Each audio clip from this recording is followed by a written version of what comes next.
Another Supreme Court hearing cranks up usually boring affairs because the nominees are afraid of making enemies by specifically answering the questions. So here at Decoder, we thought we would come up with a guide for how to keep this hearing from becoming another vapid and hollow charade. Those words come from our best source for the guide, the nominee herself, Elena Kagan, in a law review article where she makes a compelling 25-page case for reform by forcing nominees to really answer the question.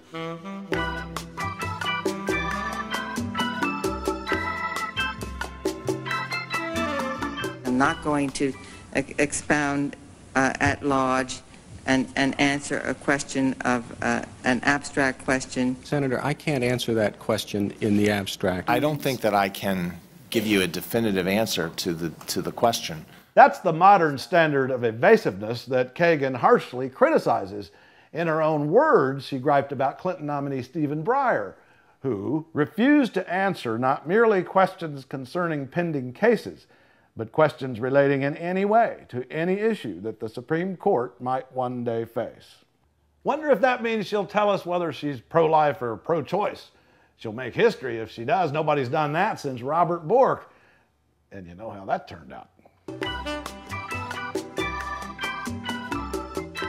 Senators are also in Kagan's crosshairs for not being tough enough. In her words, senators today do not insist that any nominee reveal what kind of justice she would make by disclosing her views on important legal issues. They instead engage in a peculiar ritual dance. So I guess that means Kagan will welcome a few questions like this. Under your 1985 theory, Judge, the government, as I see it, could censor this non-political speech. Is that still your view, and do I have it accurate? The bottom line is Kagan argued for these reforms because she believed then that the public has a right to know how potential justices might vote.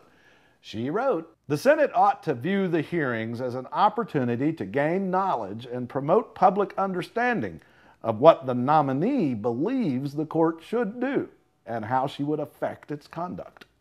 Okay, I'll be setting my TiVo for her day-long dissertation on the constitutionality of torture and detaining terrorists. If Kagan is true to her words and directly answers questions, these hearings could become meaningful again. But if she's vapid and hollow, it will kill any chance for reform, and the toughest question she'll get will be, what happened to the Kagan who wrote this article?